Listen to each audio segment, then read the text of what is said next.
آپ دیکھ رہے ہیں آؤ وہاں چلے یوٹیوب چینل۔ اگر آپ نے ہمارا چینل سبسکرائب نہیں کیا تو پلیز سبسکرائب کریں اور بیل آئیکن کا بٹن دبانا مت بھولیے گا تاکہ ملتی رہے آنے والی تمام ویڈیوز کی لیٹسٹ انفارمیشن۔ عالم اسلام کا عظیم اور ہندوستان کو فتح کرنے والا پہلا نوجوان مسلم سپہ سالار محمد بن قاسم 86 ہجری کو طائف کے مقام پر پیدا ہوا۔ باپ کا نام قاسم اور دادا کا نام محمد تھا۔ جب بڑا ہوا تو اس وقت مسلمانوں کا خلیفہ ولید بن عبد الملک تھا اور مسلمانوں کا دارالخلافہ دمشق شہر تھا۔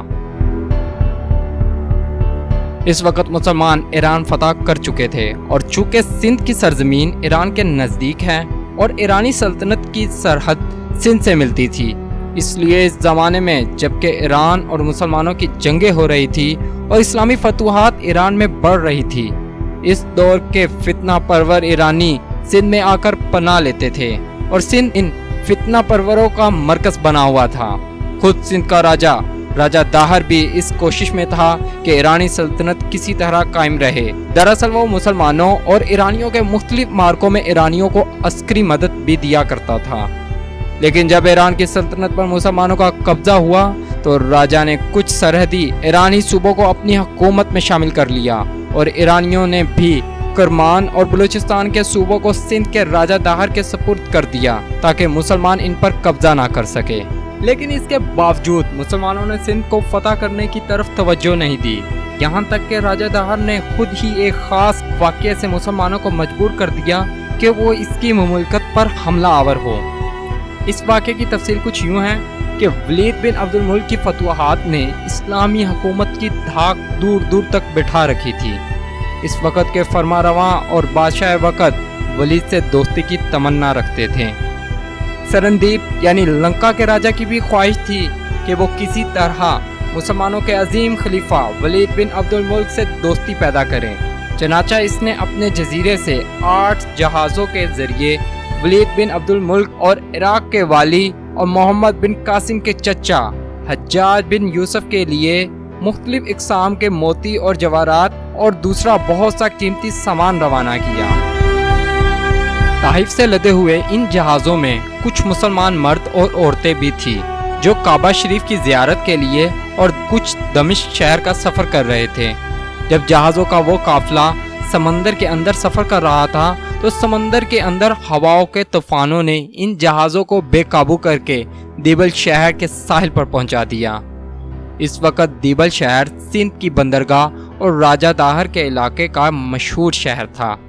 یہاں راجہ داہر کا ایک گورنر اور سپہ سالار رہا کرتا تھا۔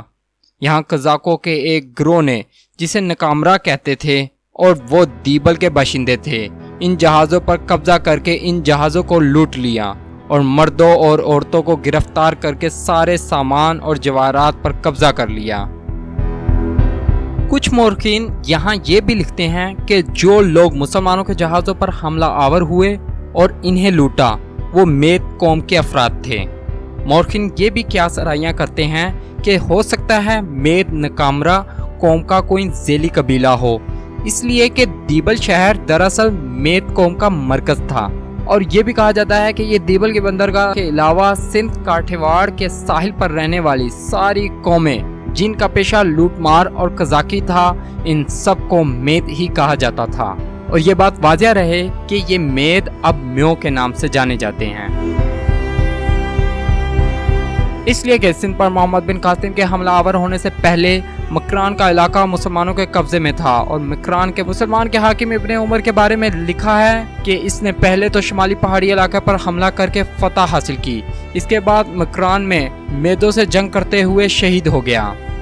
مید قوم ساحل سمندر تک دور دور تک پھیلی ہوئی تھی، اس لیے کہ بنو امیہ کے بعد جب بنو عباس کا دور آیا تو سندھ کے گورنر موسیٰ بن عمران نے بھی کندابیل شہر فتح کرنے کے بعد میدوں پر حملہ کیا اور انہیں متی اور فرمانبردار بنایا۔ بہرحال جب دیبل کی مید قوم کے قزاقوں نے جہاز پر حملہ کیا تو سرندیپ یعنی لنکا کے راجہ کے آدمیوں اور مسلمان عورتوں اور مردوں نے ان قزاقوں کی منت و سماجت کی،